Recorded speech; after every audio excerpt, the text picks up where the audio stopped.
더불어민주당 이재명 대표가 21대 국회 임기 내 연금 개혁안을 처리하자며 여당이 주장하는 소득 대체율 44%까지 양보하겠다고 밝혔습니다. 국민의힘은 이 대표가 협상 과정에서 거론됐던 조건들을 빼고 유리한 부분만 부각하며 정치 공세를 한다고 반발했습니다. 취재기자 연결해 자세한 내용 알아보겠습니다. 이준엽 기자. 네, 국회입니다. 네, 이 대표 제안과 여권 반응 함께 전해주시죠. 네, 이재명 대표는 오후 2시에 긴급 기자회견을 열고 연금 보험료율 13%로 인상하고 소득 대체율 44%로 하는 연금 개혁안을 전격 수용하겠다고 밝혔습니다.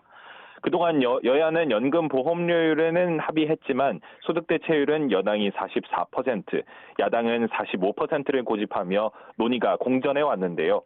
이 대표는 1%포인트의 의견 차이로 연금 개혁을 무산시킬 수 없다며 민주당이 양보하겠다고 말했습니다. 또 연금 개혁을 꺼내는 게 최상병 특검법을 올릴 본회의를 열기 위한 꼼수 아니냐는 여권 주장에 대해선 관계없는 물타기라고 날을 세웠는데요. 필요하다면 연금 개혁안 통과를 위한 본회의를 따로 열어도 되지 않겠느냐며 김진표 국회의장에게도 이미 이같이 제안해 긍정적 답변을 받았다고 주장했습니다. 그러나 국민의힘은 이 대표가 협상 과정에서 제안됐던 다른 부대 조건들을 무시하고 오직 소득 대체율 44%만에 부각하며 전격 수용하는 것처럼 호도하고 있다는 입장입니다. 앞서 협상 과정에서 최초 나왔던 여당 측 중재안은 소득 대체율 43%였고 차후 제안한 44%안은 국민연금과 기초연금을 통합하는 등 구조개혁이 전제였다는 겁니다. 정광재 대변인은 국회에서 기자들과 만나 앞뒤 자르고 유리한 쪽으로 언론 플레이를 하는 것을 책임 있는 정치인으로서 유감이라고 밝혔습니다.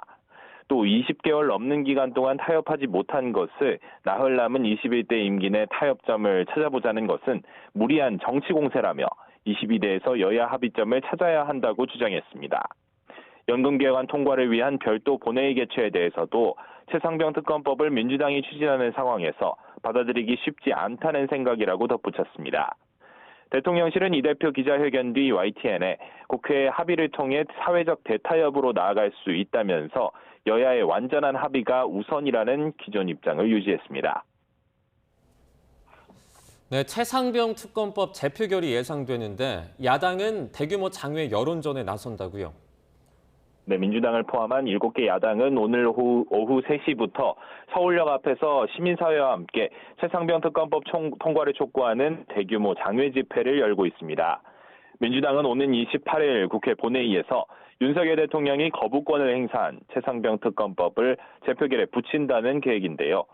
민주당은 최상병 사건과 관련해 대통령의 경로는 수사 대상이 아니라는 여당의 주장은 말장난이라며 말을 세우고 있습니다. 특히 국민의힘 소속 의원들을 향해 성난 민심의 파도 앞에서 윤석열 대통령과 운명을 같이 할 것이냐면서 이제라도 특검법 재의결에 동참하라고 요구했습니다. 반면 국민의힘은 대규모 장외 집회는 사법 방해 행위이자 떼쓰기 정치라고 비판했습니다. 대통령 탄핵 바람몰이로 국정 동력을 약화하겠다는 게 민주당의 저의라며 피도 눈물도 없는 정치를 반드시 저지하겠다고 덧붙였습니다. 다만 주로 22대 국회 입성이 무산된 의원들을 상대로 혹시 모를 이탈표 규모에는 촉각을 기울이고 있는데요.